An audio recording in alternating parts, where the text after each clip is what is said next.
Hello there, I'm Erin Jordan. I'm a Gazette reporter, and I have here today with me Kate Moreland, who's president of the Iowa City Area Development Group. And Kate is the recipient of the 2021 Gazette Business Awards for the Driver Award. She's being recognized for her role at ICAD and just the tremendous challenges she and her group faced during the COVID-19 pandemic. So, Kate, I guess I just wanted to start off and ask you, Iowa City's business community was really hard hit during the pandemic, in part because a lot of college students were learning remotely and were not in Iowa City. I wondered if you could tell us a little bit about the challenges there. Yeah, I think every community's been hit, obviously. I think some of our unique challenges were definitely the student population, and along with the student population comes the university staff and faculty as well, not being at their offices and coming downtown to eat and kind of being in our community during the day. So certainly our population changed during that time. And then I think a makeup of a lot of our businesses were local businesses, small businesses. And so, and many immigrant and diverse owned businesses. And so I think they had unique challenges as well that we saw during that time and still see some lingering effects.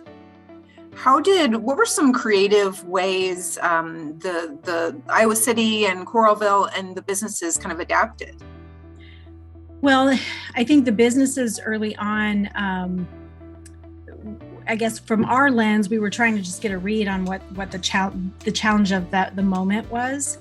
And certainly it evolved during the last year. Some of our larger companies were able to pivot, changing, different product lines and, start manufacturing hand sanitizer and P&G and some of those things. So we saw a lot of innovation and creativity during that time. Even with some of our small retailers, I think pivoting to partner with nonprofits with lunches and dinners and working with Community Foundation and being able to see some of our small businesses pivot. So what we saw a lot of creativity, it was also a lot of, heartache too, and some of the businesses that were not able to keep their doors open. But it was a challenging time often brings out the good in people. And I think we saw a lot of really unique opportunities that came out of that, relationships, collaborations. The walls definitely came down between our economic development organizations here in Johnson County. We worked and continue to work very closely together because we realize how valuable that collaboration has been, and we think it should continue. Well, and just even some things that I noticed, parts of streets kind of closed off for more outdoor tables. I think about is that Lynn Street that has by Oasis and other restaurants, that's kind of closed off. Now that has been a really good idea that's continued on. Yeah, the downtown district as part of kind of the overall recovery efforts, that idea came from them, and they've really helped with that setup. And that means partnering with the city and closing streets and getting creative and doing things during the winter months. Bringing heat elements out and kind of changing the rules around some of those things. So yeah, certainly a lot of innovation and creativity. And I know we're not out of the COVID pandemic yet, but how have things rebounded? I think I was just walking around downtown and the energy is certainly back. It's been, 18 months since we've seen this many college kids walking around. And so there's certainly energy. You can also feel a sense of kind of caution at different levels. And so it's kind of this mixed bag, it's a lot of people have descended, which is good. It's good. We see businesses, restaurants very busy.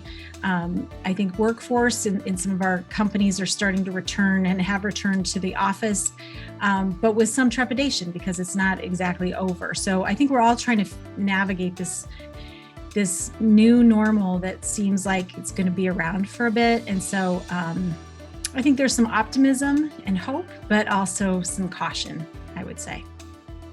And I've just in the last week or so become aware of some other new business opportunities for Iowa City, like a medical marijuana manufacturer that's interested in locating in Iowa City. And I'm sure there's lots of things I'm not aware of. How would you describe what you're seeing in the future for Iowa City's business growth? The project activity is definitely, we've seen a huge uptick. I mean, things were very quiet for a year.